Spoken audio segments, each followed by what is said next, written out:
damp and wet and just kind of a little bit on the miserable side. In addition to that, we've had some flooding issues that will potentially develop as we go into the afternoon. Some good rains coming in, and already National Weather Service pulling the trigger on a number of flood advisories, one for the foothills primarily, and a new flash flood warning that's in place for Watauga County. They've seen upwards of 2 to 3 inches of rain there.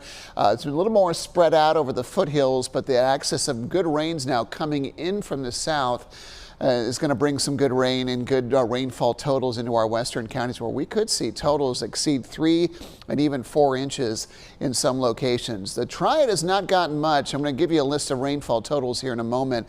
Just to kind of a point of comparison, it's not a big surprise that we're seeing these issues and high water starting to rise in some of the creeks and waterways out west. I don't think this is going to be a big mess, but certainly you need to be careful, especially once it gets dark tonight.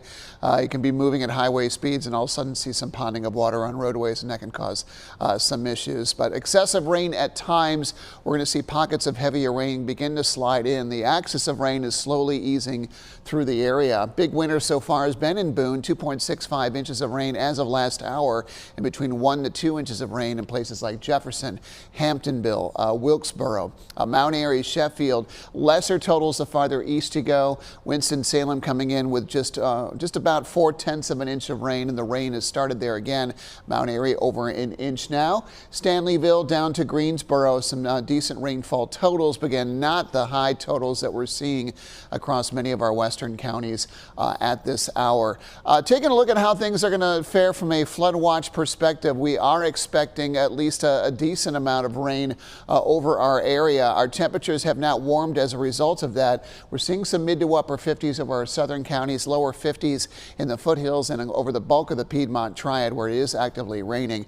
Triad rain chances are still increasing. It's been light rain and drizzle and mist kind of mixed together early on, but notice how we start to increase that over the course of the day.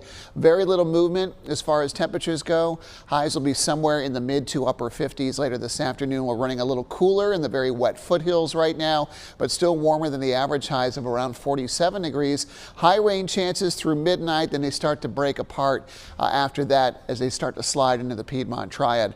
Mountain temperatures mostly in the 40s now, have a chance at 50. We'll hover there for at least a while and then start to taper off rain chances around daybreak tomorrow. Here is a better illustration of that. Pockets of rain. Don't be shocked if you hear some evening thunder developing. You see it become spottier as that axis of rain begins to ease eastward. By midday tomorrow, I think we're out of most of this. We'll keep at least a mention of a light shower that still might persist into Wednesday afternoon, but most of this is gone by daybreak tomorrow. Rainfall totals from here on out still impressive on the models, especially north and west of I-40. 2-inch totals in areas that haven't seen much rain. Could see 1 to 2 inch totals in the areas that have already seen 2 to 3 at this point. We will dry out Thursday and into the weekend, cool things down a bit too into New Year's Eve and New Year's Day.